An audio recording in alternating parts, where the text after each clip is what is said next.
Vero and fellow friends. Today, our group will act with about Carla and the Greedy Merchant. For the character, Sue will play as a shoemaker, Safura as a narrator 1 and judge 1, Hayati as a narrator and judge 2, I'm as a Kelly, Carla friend, Nazir as a merchant, and I as a Carla. We start now.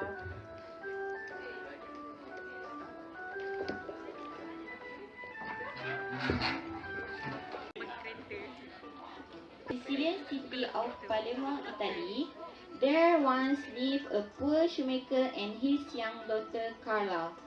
The shoemaker worked with great skill, creating fine leather shoes and sandals, which he sold at a nearby market. Carla helped in the shop by polishing the finely crafted shoes until they shone. One day, the shoemaker loaded his wagon with goods and hitched up his only horse.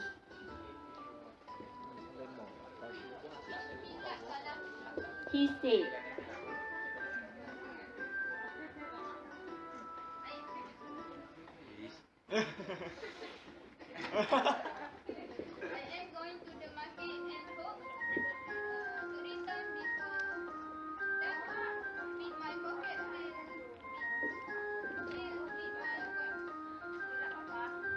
Carla wished her father a speedy return, kissed his cheek for luck, and saw him on his way.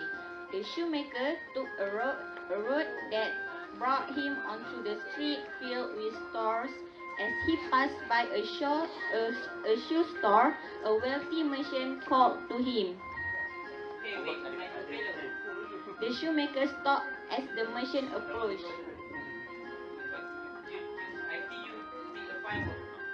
Said the merchant, picking up a pair of leather sandals and admiring them.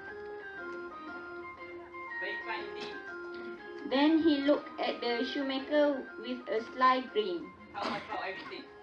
At the same time, Carla's friend sitting at the bus stop at the street, but she didn't notice by Carla's father.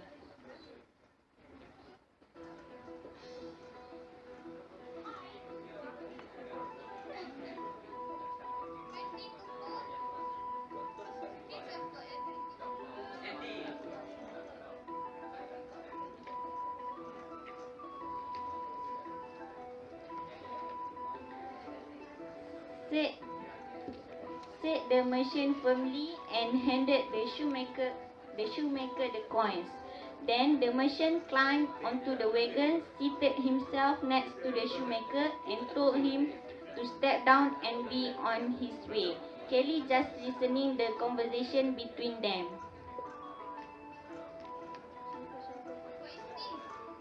Protested the shoemaker. Come on now, my dear fellow. Let's not paper. You did agree to sell me everything, didn't you? Well, yes, but... Well, I take you at my word. Everything includes your wagon and your horse. After all, a deal is a deal. If you wish to dispute my claim, we will go before the judge. There is one just down the street, on the street. In shock, the shoemaker followed the merchant to the courthouse. When they were before the judge, the merchant explained what had been said, and the judge asked the shoemaker if he had indeed agreed to sell everything. Kelly can't do anything because he was being threatened by the merchant, and she has to be quiet, but she still wants to tell this matter to Carla.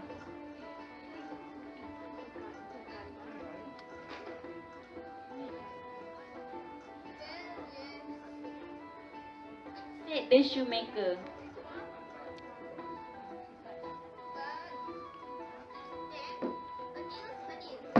The judge decreed. Dejected, without his horse, his wagon, and his pride, the shoemaker walked back home, with the cruel merchant's laugh ringing in his ears. When he got home, he explained everything to Carla just as it happened. Oh God, what a said Carla, shaking her head. Meanwhile, she was thinking to meet up Kelly to share this problem and think this idea to solve it. But don't worry, Papa. I have an idea. Sorry, Papa, I have to go meet up with my friends. Carla met up with Kelly. Kelly, I have something to share on. Hey, what's up, girl? You look so angry. And you know what? I smell something fishy. This morning, my father out for work as usual, but when he was late, Martian asked my brother to tell everything that he saw that time with only 24 pieces. Oh, my darling, I'm so sorry. Actually, I know everything about it. Are you kidding? No, I'm telling the truth. Actually, merchant have a bad intention towards your father. And I'm sorry I can't help your father at that time because I was threatened by the merchant. But I promise I will help you at this time. Let's do something that remains that Zee, When you give, you get back. Give me five. Salah. What you give, you get back. Early the next day, Carla selected 6 of the finest pairs of dancing slippers the shoemaker had ever crafted. Father, let me try Carla to sell this. Carla said, her father, seeing the determination in his daughter's eyes, consented. Carla loaded the beautiful shoes in the wheelbarrow and was on her way. She stopped to wipe her brow when she was in front of the wealthy merchant's shop. And in a flash, the merchant came running out. Carla and Kelly go to the merchant shop. No, enough.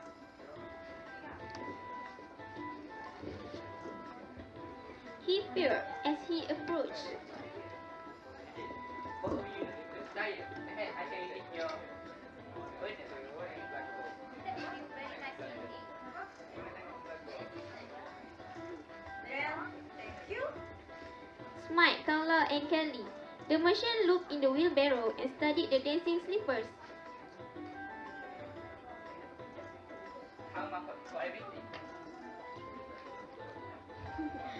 He grinned broadly, thinking he would make another good deal for himself. Salah, I hope we can count a big fish today. Replied Carla and Kelly. The merchant reached into his pocket, then held out 3 copper pieces. Time asal, Sinolina. This is all I can offer. Everything in your head. Carla asked. Yes, certainly. That is the deal. Said Carla firmly and held out her hand for payment. The merchant grinned slyly and slipped the coins into it. Oh, thank you. Said Carla with her hands still extended.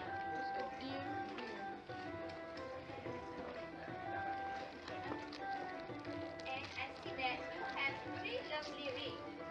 I will have them as well. Thank you. They are very colorful. The merchant was taken aback. What is this? He bellowed. Come now, my dear man. Let's not quibble. Said Carla.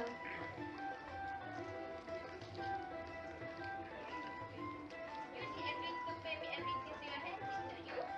Now, the merchant was fuming, for he was a man prone to displaying his wealth, and on that hand he had 3 very valuable things that glittered in the sunlight, a diamond, a star sapphire, and a ruby. They were among his favorite possessions. I will take you at your word. Everything in your hand, include your rings. After all, a deal is a deal. Shame on you, Mr. Merchant. Carla continued. That is just down the street. If you are not content with our deal, we will go before him.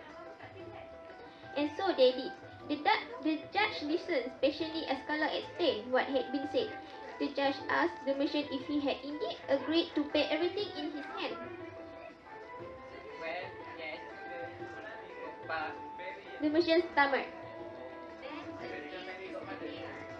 The judge decreed. And you must honor it. He Reluctantly, the merchant slipped the beautiful rings from his fingers and handed them to Kala. Kala put 2 of them in her pocket and held out the ruby ring. I am not a heartless person. She said, I will bet this ring means a big deal to you, right?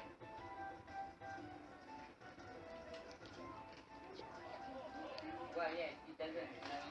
said the merchant sheepishly. Well then, I would be willing to take it to you for my papa's horse and wagon, which you have recently acquired. Said Kala with a broad smile. The merchant, realizing he had been tricked by his own brand of trickery, agreed, and so Kala returned home to her proud, gratefully father with their horse and wagon, 3 copper pieces and the 2 precious ring as a bonus. Even today, the people of Palermo tell of how the clever Kala outsmarted the greedy merchant. That's all from us. Thank you.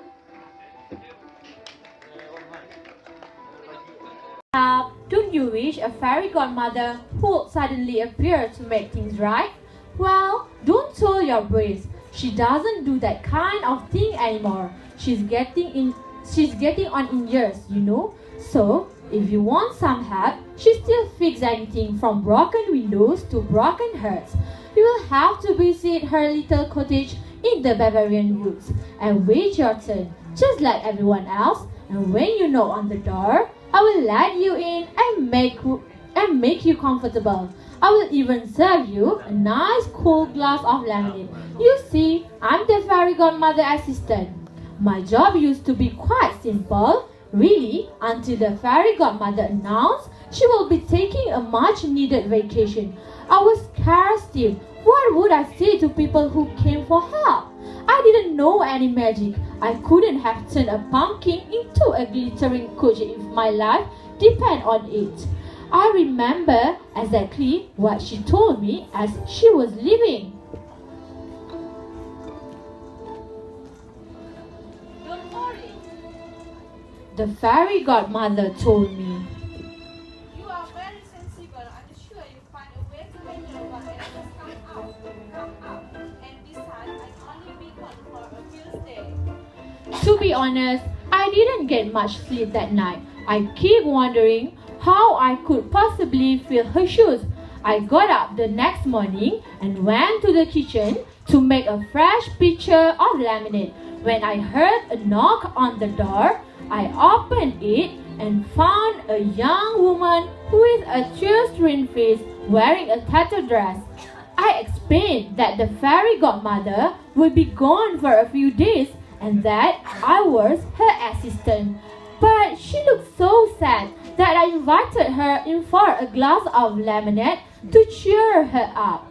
As soon as she sat down, she started to cry. I sat beside her and gave her a handkerchief to dry her eyes.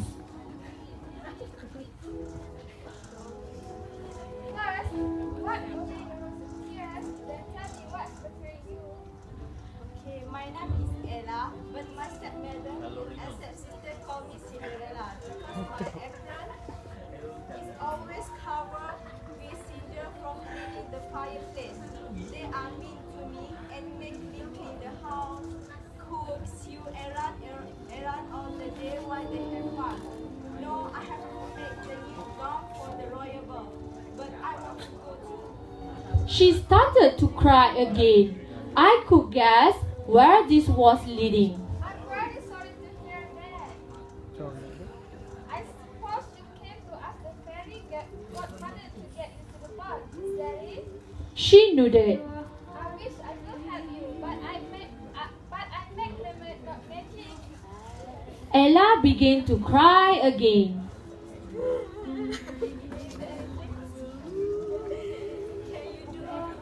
There's not much I can do. It's up to you. She dried her eyes again with the handkerchief and stared at me in amazement. It's really very simple. If you want to go to the ball, go. And don't let anyone send you away. But how can I go to the ball without the uniform gown? Don't look at me. You're the princess. If you can make beautiful gowns,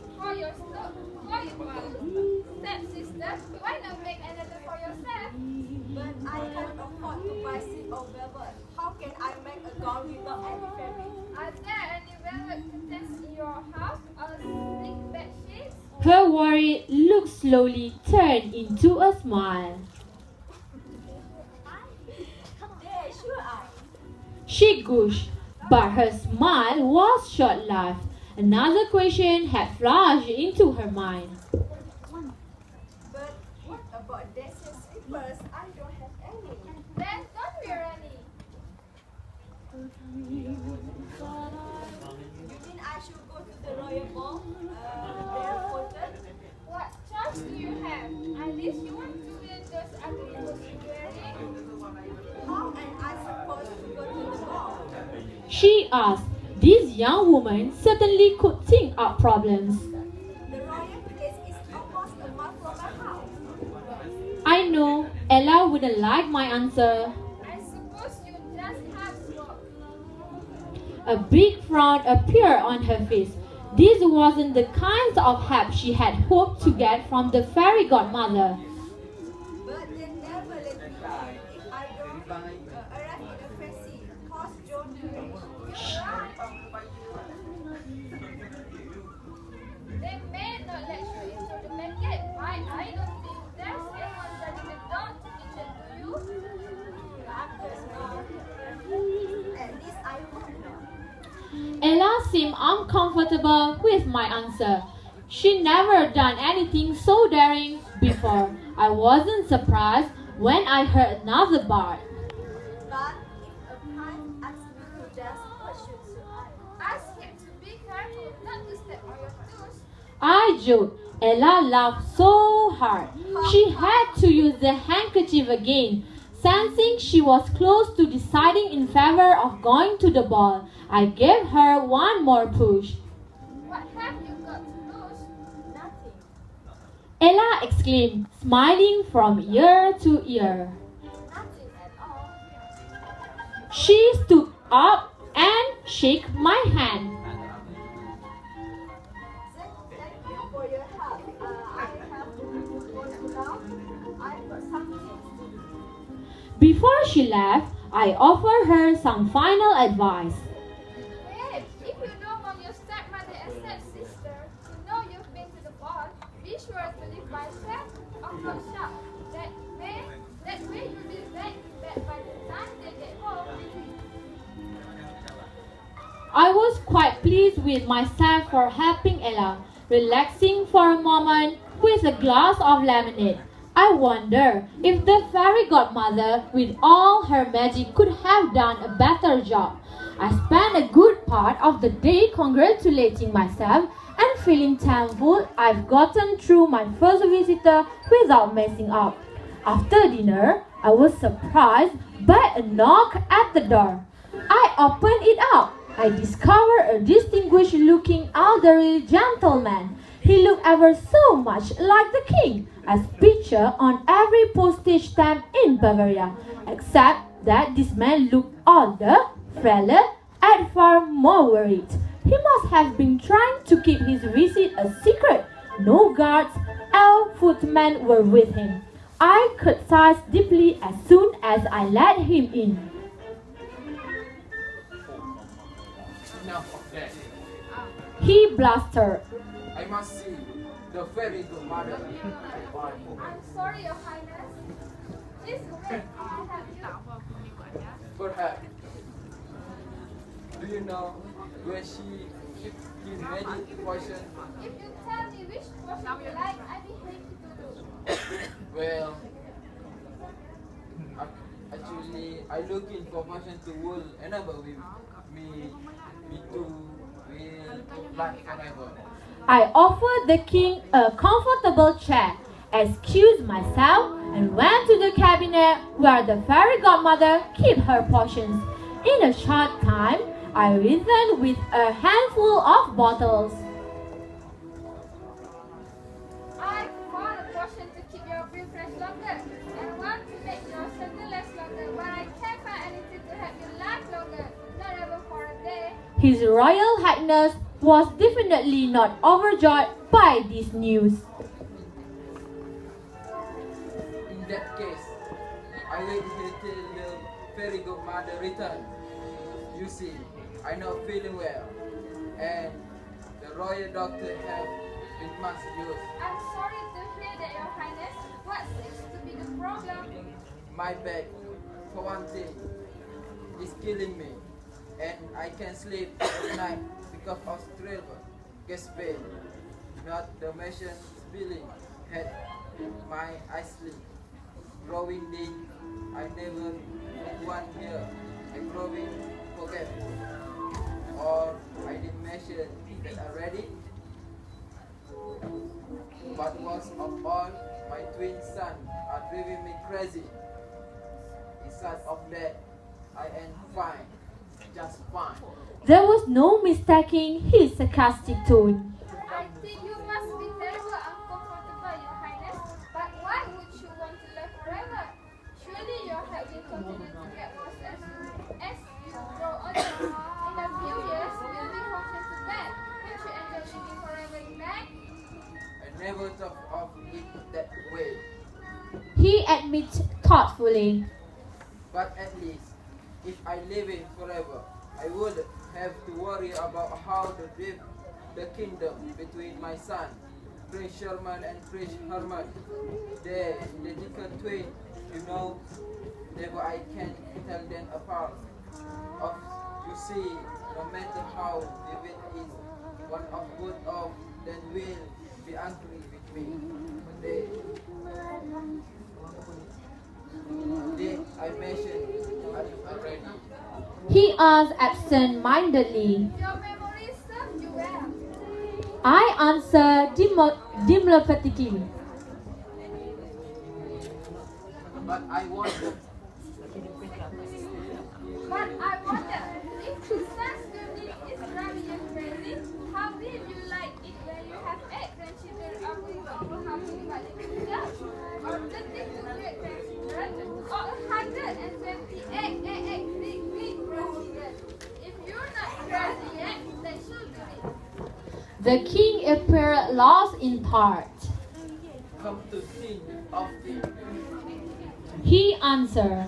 the longer I put of making it, the worse it will get. I suppose I have to make a best my situation for as long I can.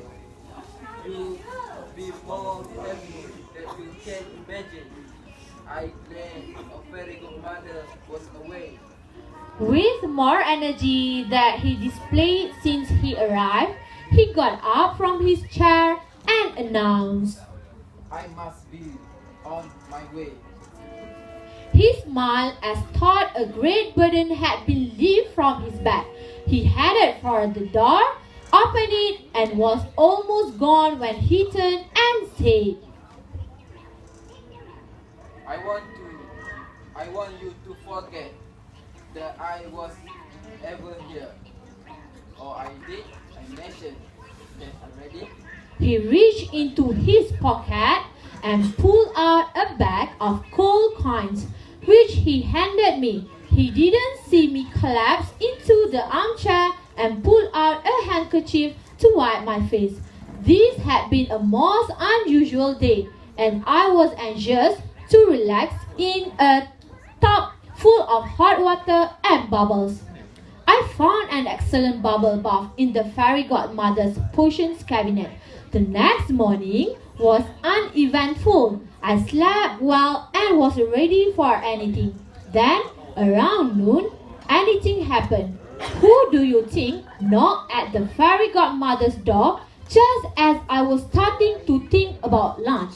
Prince Sherman and Prince Herman. The first thing I noticed when I left them in was how angry they looked. They were arguing about something on the doorstep, and they continued to argue as I opened the door. I want a horse and a stable so I can play polo. No way. I like to write you. Excuse me, Your Highness. I'm afraid the fairy godmother isn't here. I'm her assistant. That's a lie. Our father, the king, sent us to see you. He sent you to see me? That's right. You see, he told us he's very sick and doesn't have long good life. And he said kingdom outside. And Prince Sherman continued. he said he couldn't figure it out to come and see you. Which is why we are here. What do you expect me to do? You know, I'm just a very good mother assistant. I don't do magic. We know all that. But mother said that what you do is better than magic. I was surprised. No, stunned. No, shocked.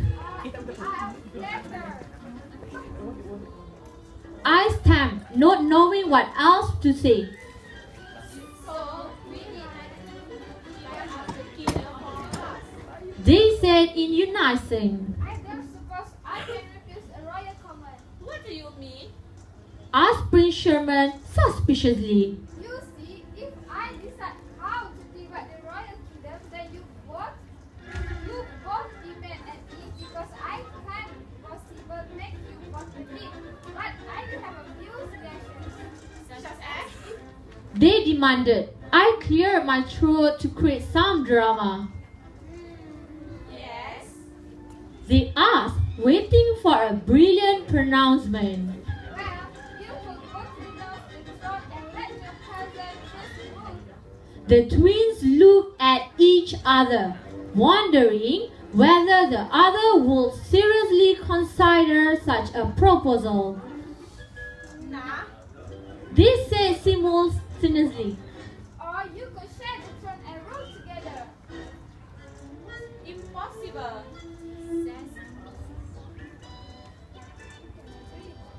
We cannot agree about anything. Well, almost anything. We both agree that stupid idea. Then there is only one other option.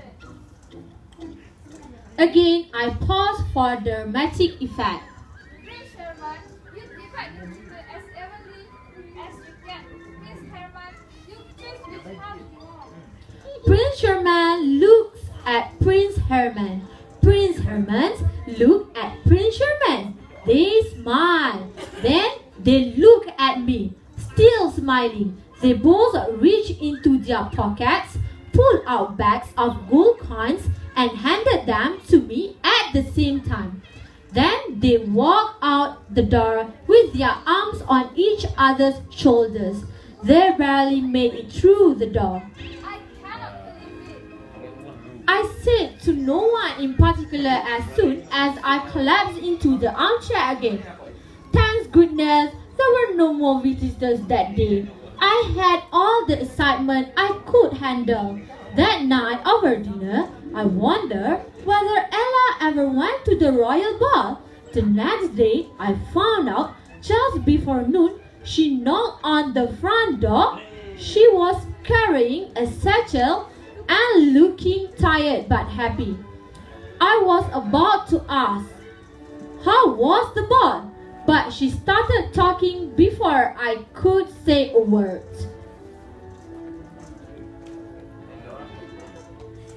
The ball was so great. The music, the food, the dancing, everything. I would never have done without your help. She gushed. Thanks. I replied, But I can take anybody. You did it all yourself, by the way. What's in your stature? All my belongings. Ella replied, After entering the royal ball, I really could go back to living with my stepmother and stepsister. So I decided to move to town and open up dressmaker shop. I really am a good seamstress. You know, I just come by to thank you and to tell you the latest news from court.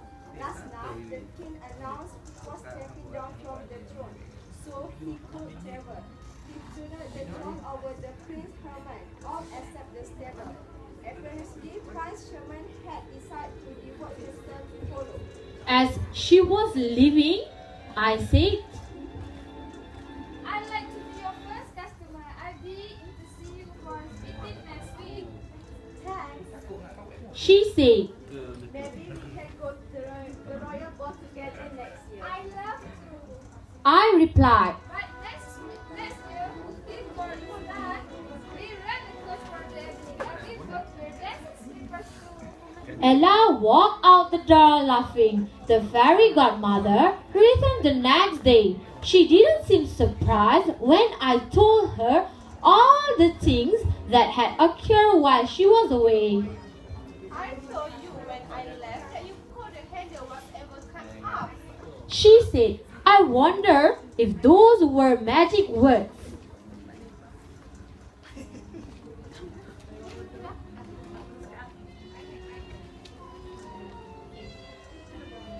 That's all. Thank you.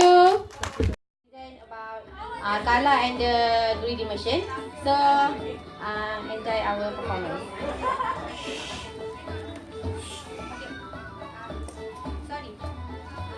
Sorry. This is narrator first, and this is second narrator.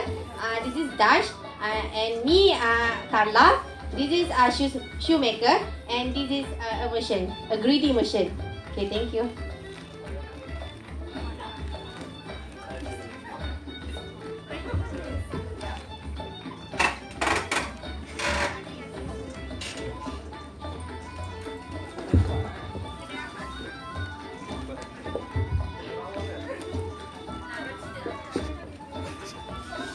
In the Sicilian city of Palermo, Italy, where one lived a poor shoemaker and his young daughter Carla.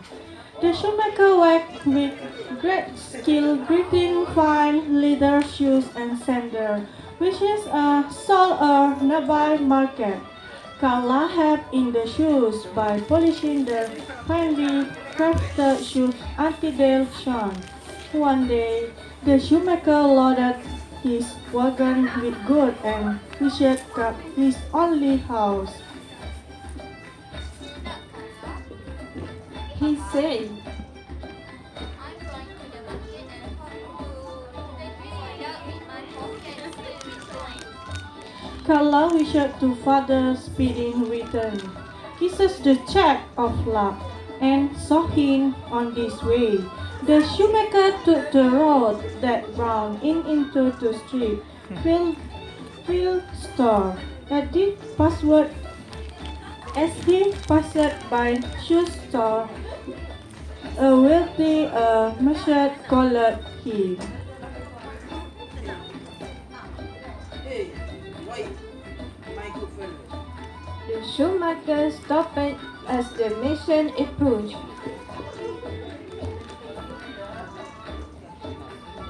I see you find work. Said the merchant, picking up a pair to leather standard and admiring them.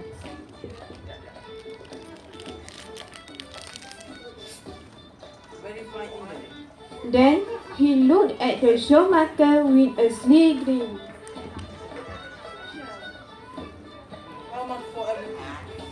The shoemaker turned for human about how much the wool have changed to pair in the market and named a fair price.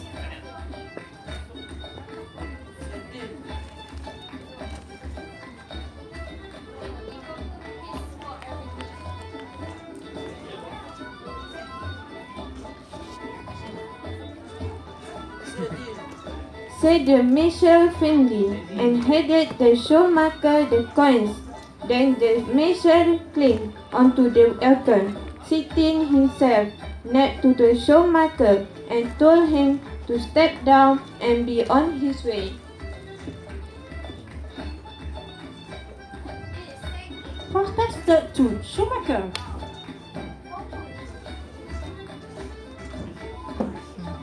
Come now, my dear fellow.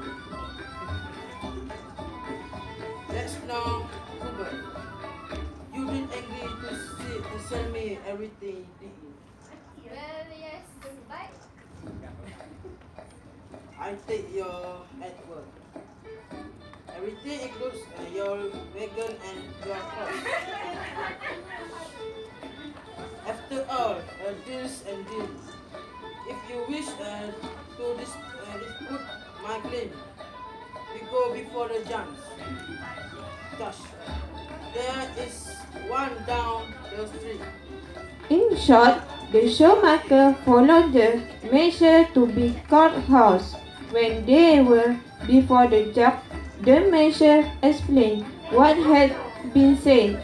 and the judge asked the shoemaker if he had indeed agreed to sell everything.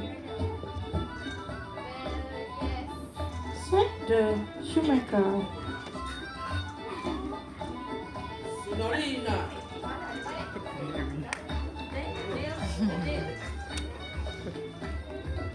The judge declared. And you must honor it. Rejected. Without this house is broken. This bright the shoemaker walked back home, with the rule measure lost ringing his ear. When he got home, he explained everything to Carla just as it happened.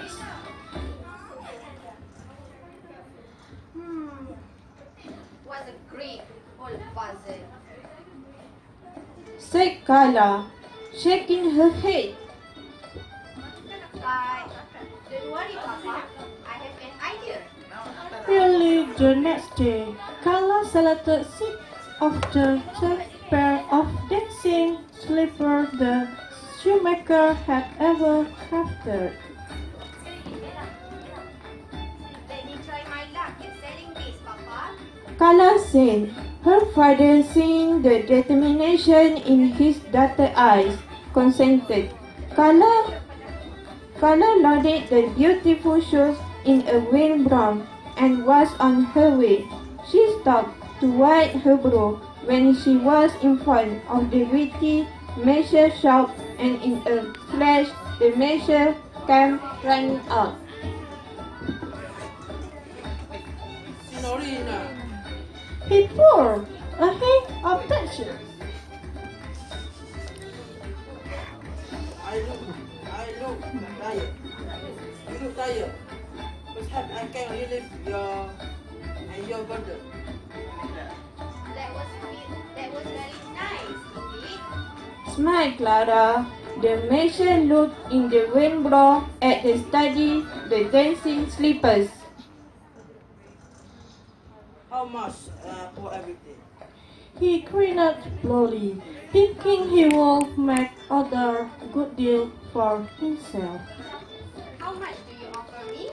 Replied Clara. In measure reached into his pocket, then hid out 3 copper pieces. Find a house, Signorina. This is all I can offer. You have everything in your hand? Clara asked. Yes, certainly. Then it's a deal. Said Clara, firmly, and hid out her hand for payment. The measure grinned slowly and slid the coin into it. Oh, thank you. Said Clara with her hand still extended.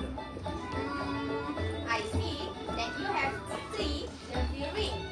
I will have them as well. Thank you. The, They are me- very colorful. the measure was taken aback.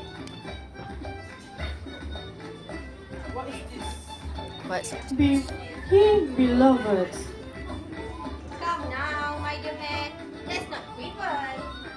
Said Clara. You did agree to pay me everything in your hands, didn't you?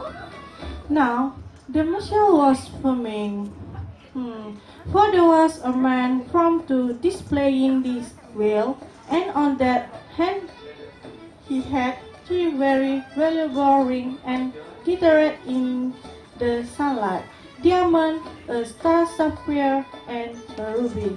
They were among these favorite possessions. I take you at your word. Everything in your hand includes your 3 rings.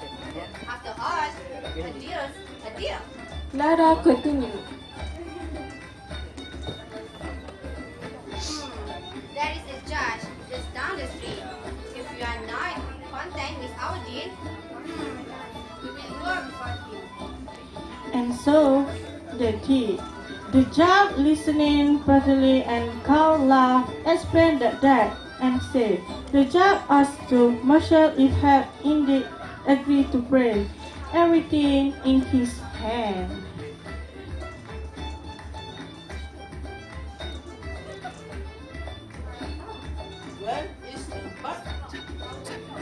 measure stammered. The judge disagreed.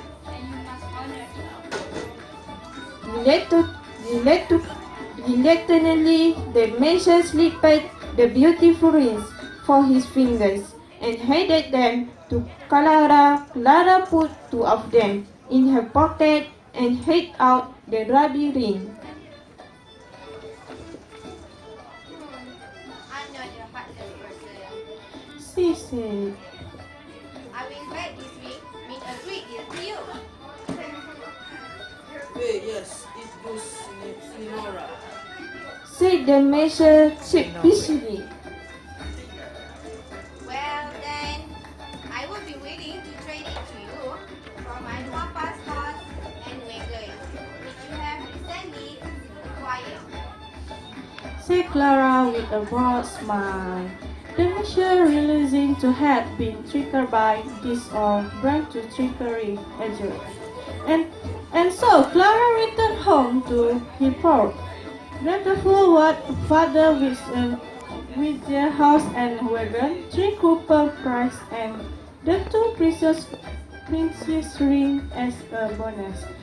Even today, the people of Palermo tell of how the clever Clara outsmarted the greedy merchant.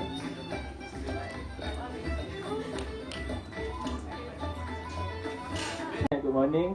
Today we're gonna tell a story about Carla and the greedy merchant.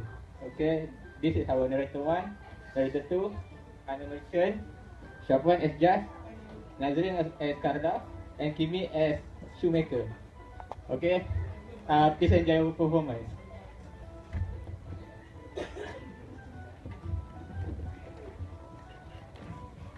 Carla. In the Sicilian city of Palermo, Italy, there once lived a poor shoemaker and his young daughter, Carla. The shoemaker worked with a great skill creating fine leather shoes and sandals, which he sold at a nearby market. Carla helped in the shop by polishing the finely crafted shoes until they shone. One day, the shoemaker loaded his wagon and goods and hitched up his only horse. He said, I am going to market and hope to return before dark, which my pocket will buy.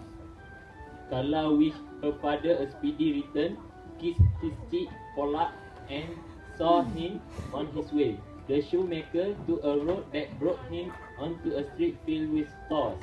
As he passed by a shoe store, a wealthy merchant called to him. Hey, wait, my good fellow.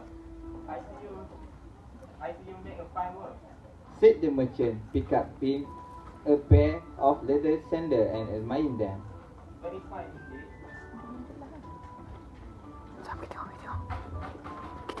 Then he looked at the shoemaker with a sly grin. How much do I rate it? The shoemaker thought for a moment about how much he would have charged for each pair in the market and named a fair price.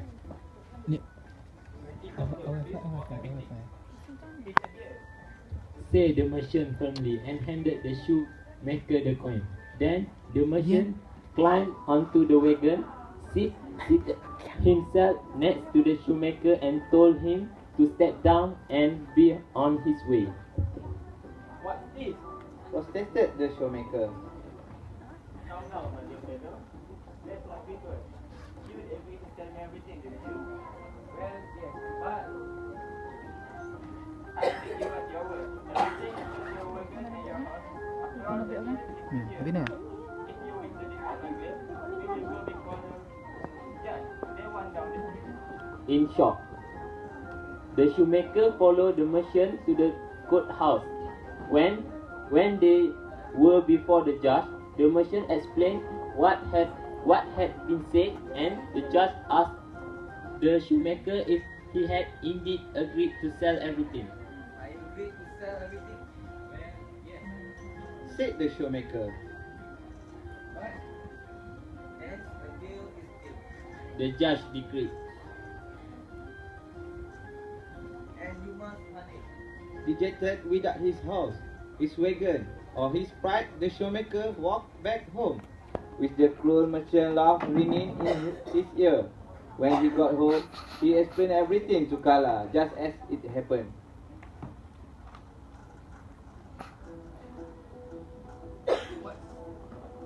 What's the gravy of butter? said Kala, shaking her head.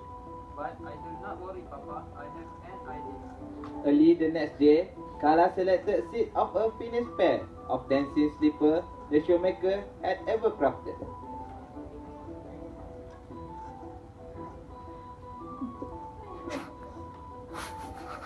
Victoria. He purred as he approached. You look tired. Perhaps I can relieve you of your burden. That I would be very nice indeed.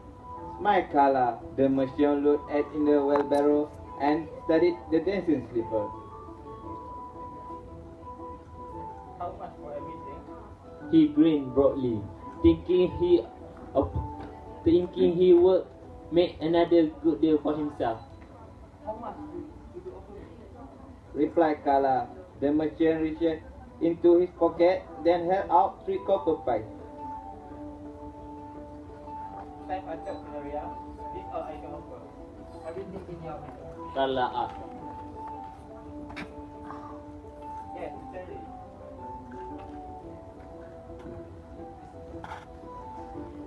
Isn't it? Said Kala firmly and held out her hand for payment. The merchant grinned slyly and slid the coin into it. Oh, thank you. Said Kala with her hand still extended. And I see that you have the 3 lover rings. I will have them as well. Thank you. They are very, very, very colorful. The merchant was taken aback. What is it? He bellowed. Come on, my dear man. Let's not we go. Said Kala.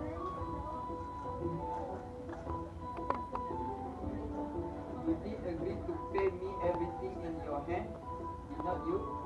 Now the merchant was farming, for he was a man prone to displaying his wealth, and on that hand he had 3 very valuable rings that glittered in the sunlight: a diamond, a star sapphire, and a ruby. They were among his favorite possessions. I take you at your word. Everything in your hand includes a tree, your ring. After all, a deed is a deed. Kala continued. There is just down the stretch. If you are not content with our deed, we will go before him. And so they did. The judge listened patiently as Kala explained what had been said. The judge asked the merchant if he had indeed agreed to pay everything in his hand. Are you agreeing to pay everything in his hand? Yes, The merchant stammered. then the deal is the deal. The judge decreed. And you must money. Luckily, the merchant slipped the beauty ring from his finger and handed them to Kala. Kala put 2 of them into her pocket and held out the ruby ring.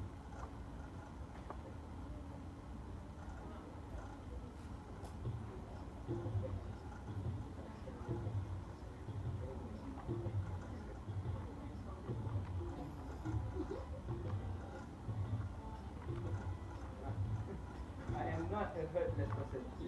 She said. I will be this ring means a great thing to you. One day later, Gloria.